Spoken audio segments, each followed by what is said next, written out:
اللهم صل على محمد وعلى آل محمد كما صليت على إبراهيم وعلى آل إبراهيم إنك حميد مجيد. اللهم بارك على محمد وعلى آل محمد كما باركت على إبراهيم وعلى آل إبراهيم إنك حميد مجيد.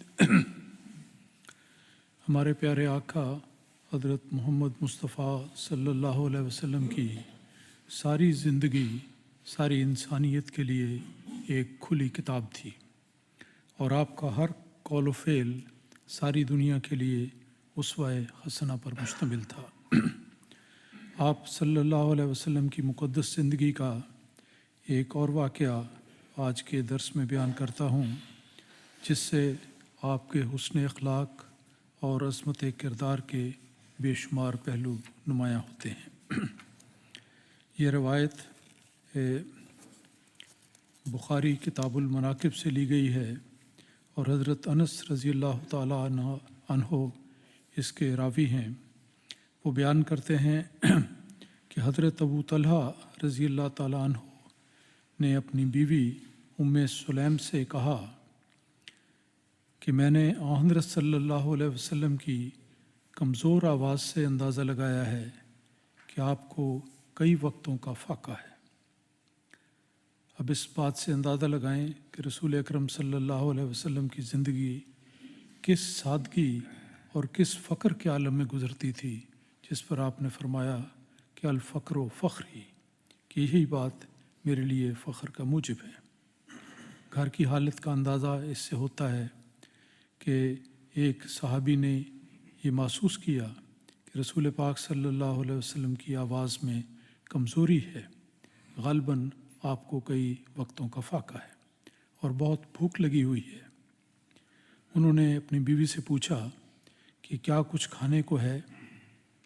ابو طلحہ کی بیوی نے کہا کہ میرے پاس اس وقت جو کچھ ہے وہ صرف اتنا ہے کہ کچھ جو کی روٹیاں ہیں.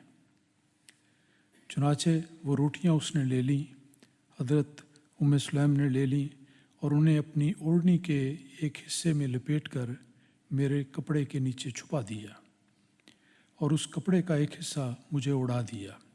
یہ حضرت انس رضی اللہ تعالیٰ عنہ کی روایت ہے کہ انہوں نے ان روٹیوں کو لیا، اپنی اوڑھنی کا کپڑا لے کر اس میں لپیٹا، اور پھر میرے کپڑے کے اندر اس کو چھپا دیا اور کہا کہ جاؤ حضرت صلی اللہ علیہ وسلم کی خدمت میں لے جاؤ.